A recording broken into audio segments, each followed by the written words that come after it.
बाबा आज येताना बासुंदी घेऊन या ना। अगं कालच आपण आईचा वाढदिवस होता म्हणून आणली होती ना।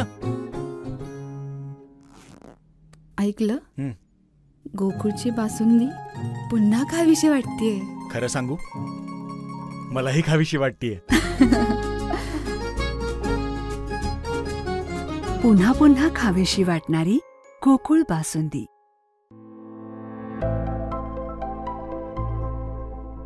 शिरोळ तालुक्यातील टाकवडे इथल्या ग्रामपंचायत समोर मंगळवारी रात्री अज्ञातांनी विना परवाना छत्रपती शिवाजी महाराजांचा अर्धाकृती पुतळा बसवल्याने खळबळ उडाली। बुधवारी पहाटे ही घटना समजताच पोलीस महसूल विभागाचे अधिकारी पथक गावात दाखल झाले। प्रांताधिकारी मोसमी चौगले यांनी ग्रामपंचायत आणि गावातील प्रमुख मंडळींना विना परवाना पुतळा काढण्यासाठी वारंवार विनंती करून देखील तयार न झाल्याने अखेर सायंकाळी पोलीस बंदोबस्तात पुतळा उतरवून सुरक्षित ठिकाणी हलवण्यात आला। त्यामुळे गावात तणावाचे वातावरण असून मोठा पोलीस बंदोबस्त तैनात करण्यात आला। सायंकाळी जमावाने घोषणाबाजी करत गावातील सर्व सीमा बंद करून रस्त्यावर टायरी पेटवल्याने वाहनधारकांची कोंडी झाली होती। यावेळी गावातील सर्व व्यवहार बंद ठेवण्यात आला।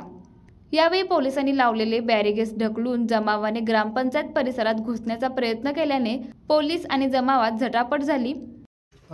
टाकोडे येथील अज्ञात शिवप्रेमींच्याकडून टाकोडे येथे शिवाज चौकामध्ये पुतळा बसवण्यात आलेला होता, छत्रपती शिवाजी चौकामध्ये। तर पोलीस प्रशासनाचा दबाव चालू आहे। या ठिकाणी ग्रामपंचायतीचा सुद्धा सहकार्य नाही, पोलीस प्रशासनाचं सुद्धा सहकार्य नाही।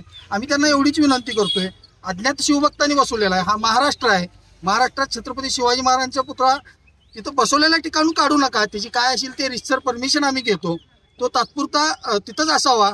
त्याची परमिशन वगैरे घेतल्यानंतर तो कायमस्वरूपी करण्यात यावा, परंतु आता त्या पुतळ्याला कोणत्याही प्रकारचा हात लावू नये, नाहीतर होणाऱ्या प्रसंगाला पूर्णतः पोलीस प्रशासन जबाबदार असेल। इथून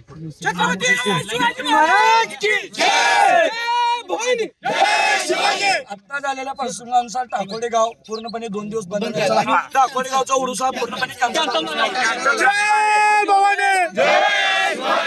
यावेळी पोलीस उपअधीक्षक डॉक्टर रोहिणी साळुंके, तहसीलदार अनिल कुमार होळकर, गटविकास अधिकारी नारायण घोलप, शिरोळ पोलीस ठाण्याचे पोलीस निरीक्षक शिवाजी गायकवाड यांच्यासह महसूल विभागाचे, सार्वजनिक बांधकाम विभागाचे अधिकारी कर्मचारी उपस्थित होते।